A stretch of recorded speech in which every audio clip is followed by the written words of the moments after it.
Good morning, everyone. My name is, again, Doron Hemo, in Hebrew you say it, and I'm going to take the next 15 minutes to speak about global food challenges and where Israel positions itself in this world, and how we help to contribute to minimize those challenges, and basically why Israel. Okay, so let's start. We have a lot to talk about. Good, not this one. First slide.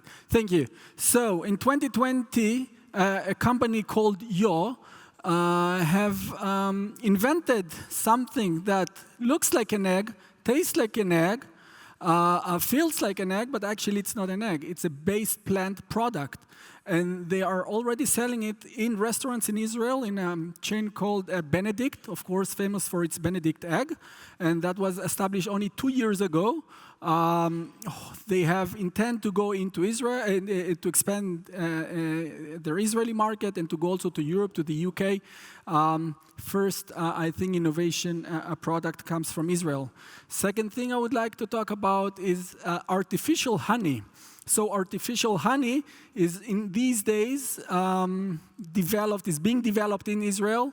It has the same texture, very sweet, the same taste. It's a public company, by the way, and they're doing quite well. And what they do, they take the enzymatic process of the bee and with a natural nectar from the flowers, and they make this process and basically create artificial honey. And hopefully we will be able all to try to taste this honey soon without utilizing the bees. Okay. Let's talk about global challenges.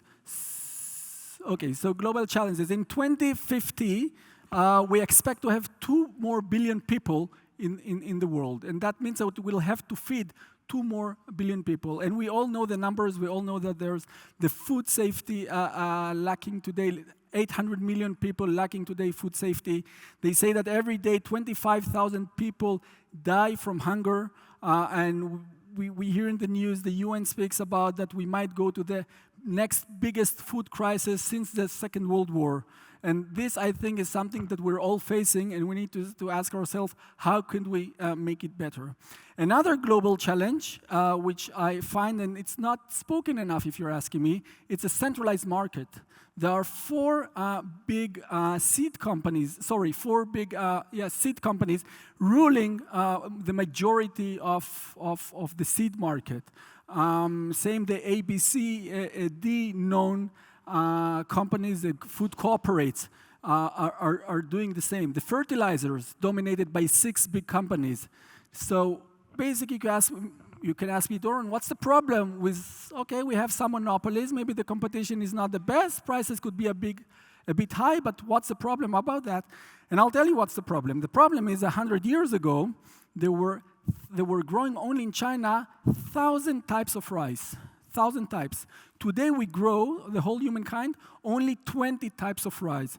Now imagine that something wrong happens because of drought, because of weather, because of diseases, then we're severely damaged. And this is what we need to focus on, if you're asking me, more diverse farming than intensive farming. The second or the third one we can speak of is the Russian invasion to Ukraine. If you're asking my opinion, this has a short-term effect, and I will explain why. Of course, I cannot predict how long this war, and we all hope that it will be finished as soon as possible. But basically, we all know that the prices of wheat went up like 60%, and it bounced back a bit. But generally speaking, there is no shortage of wheat at the moment in the world. There is a problem to take it out from Russia and out from Ukraine, since they are in charge of 15% of the export from those countries to the rest of the world, but the wheat is there. So if we will, or they will be able to export it outside, so actually there is no shortage of wheat. Yes, the commodity stock exchange is going up, but this is because of traders. They expect to have shortage of wheat, and therefore the prices goes up. But actually, if you're asking me, this invasion did something good to the world, because look at India. So India, for example, they forbidden now exporting wheat out of the country. So the first time they're really taking care of their own people, and that means that there might be less hunger in India. Same, by the way, Ethiopia. They don't let anymore to export. They use the grain teff, it's called. It's forbidden to export these grains anymore outside. And of course, I'm not talking about global supply chain. I'm not talking about prices of gasoline, which I see it as more as, again, short-term thing. But if we look at the big long-term thing, let's look at the climate change. And the climate change is a huge, huge impact just because of harsh droughts. Recently, 17 million new people entered to this starvation circle in Somalia, Kenya. Just recently happened. And let's see what other kinds of effect it has.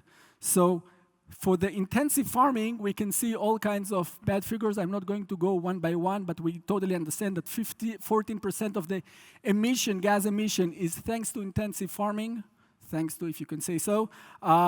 We are polluting our water, we're polluting our air.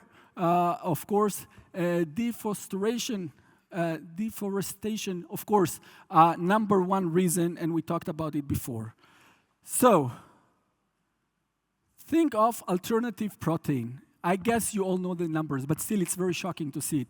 For each 9 calories we invest in a chicken, we get in return only 1. When it comes to pig, the numbers are even worse, of course, talking about cows.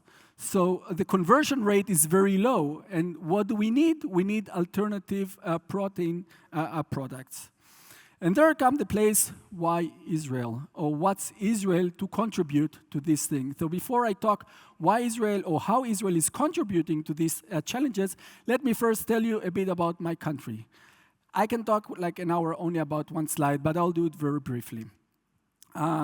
First of all, Israel has half of the amount of rain, let's say, in Munich, okay? And 60% of our territory is arid. It's the Negev, it's a desert. And still, because of this shortage, necessity is mother of all inventions.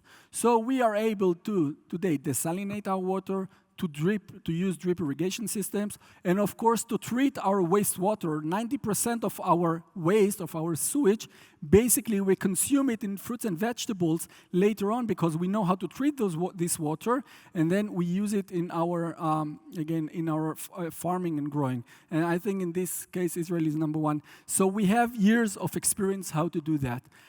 Second thing is about our culture. Always my father urged me, you must study, you must learn, you must study, and it's not only me, it was everyone else. So this is very, like, I think I would even say Jewish thing. You need to learn, you need to study. And then we have this chutzpah stuff. The chutzpah is like, I will try, I'm not satisfied, I will be a bit brave and go on. And this is, we value the debate. We don't mind to debate with our boss. Actually, I ask my team to debate with me because I don't know everything by myself. And this is part of our culture. We're also not afraid to fail. And so we see a failure as something that we can learn we can learn from. And this is, I think, part of our culture that always push us forward. Then we have great connections between the academy and the industry. Still, Israel is a close and small place, population-wise and territorial-wise. That means that kind of everyone knows everyone, okay? And so the academy is very linked to the industry, which really helps to take these ideas and to basically realize them. And the thing is that there is a variety of openness because Israel is a place for immigrants, all right? So for 80 years, people came from Asia, from Europe, from Africa, and so have different kinds of flavors, different kind of people, and I think this is a very good beta site for food tech. Israeli ecosystem, so these are some numbers, and this is really astonishing. If you look at the numbers, so from 2020 to 2021, there was a jump of 60% in investments in alternative proteins. And the funny or the weird thing, I guess, for all of us, including me, Israel is second only to the US. So $600 million were invested in Israel, more than the entire European Union. In startups, again, startups are doing alternative protein. And in total, in the world, 5 billion. If we look at the Israeli ecosystem, and this is nice, I know that I mean about the food tech one, so we can see everyone is involved. It's the financial institutions, it's the food producers, we have incubators that are doing only food tech. It's not only the kitchen, we have retailers, and of course a very strong VC scene in Israel that invest also in food tech, and this is how we got to this 600 million. And also on the left side, which is written Israel Innovation Authority, in this place, basically, it's a government. One word about the government. So what do? We find a startup. Of course, you need to submit the papers and everything. But then the government, with a specific cap, provides money to the company. And they tell them, I will provide you 50% of the money you need. And this, you can see it as a grant. If you will succeed, paid back, it has been a loan with a small interest. If you fail, that was a grant. And basically, in this way, we keep on encouraging companies and entrepreneurs to keep on and try, because we, the government, subsidize 50% of that risk. We're sharing that risk, and it works. And you know, how do we know it works? Because for each dollar the government puts, then later we see more investments coming 7 times more.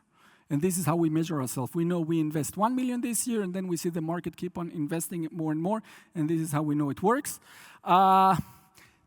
I don't expect you to see this slide, but this is a map of different companies, seeds, in different levels, seeds, development, those who run pilot, in different alternative protein only, okay? You can see cultivated, fermentation, and plant-based. Why I'm putting it here? Because if you have the will, the urge, the need to collaborate with Israel, and you need, or you would like to distribute products, or you'd like to go for R&D mutual project, or you would like to invest in some of the companies, please feel free always to contact me in my office, and this is what we do it for free. We are, again, governmental representatives, and we can connect you with the Israeli food industry. So at my last 1.5 minutes, I want to take, again, some examples of Israeli companies so you can get the feel in touch. SUS, we do not eat the products of SUS. SUS has a different objective. Sorry. What is SUS doing? They take layers, male layers, and turn them to female layers. Exactly. So before the egg hatches, they know through acoustic vibrations, through temperature, and through adjusting the right humidity to impact this egg and to make it a female instead of a male. And this basically decreases dramatically the exterminations of male chicks. And I don't know if you know or not, but soon there will be a law that it will be forbidden to exterminate any more chicks in Germany, and those hatchers will have to shift to other countries, and SUS might be the solutions for them. Another interesting company is this one. We call it Future Meat. By the way, there are plenty other more companies like that.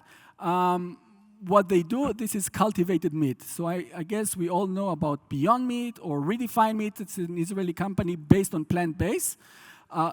But in this case, what they do, this is cultivated meat, and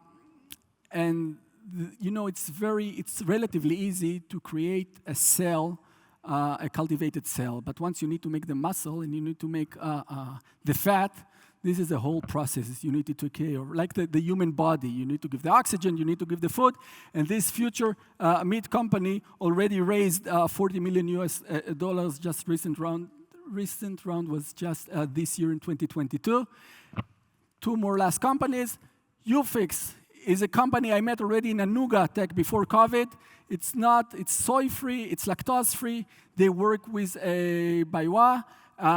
They have already collaboration with them, which is going pretty nice.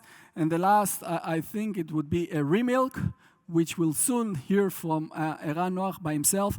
They just raised recently in round B another $120 million US. This is again lactose-free, cholesterol-free, and they know to make fermented milk, I think, in a very special way. So thank you very much. Last thing, we have a foodtech event in November 7th in Israel. So for those of you who are interested in listening to more about the Israeli foodtech, you are welcome to contact us or just visit the event. Thank you very much. Thank you. Thank you. One question I have to you, even though the time is running out, but one question is, food regulation in the EU seems to be outdated in comparison to the food regulation that you have in Israel.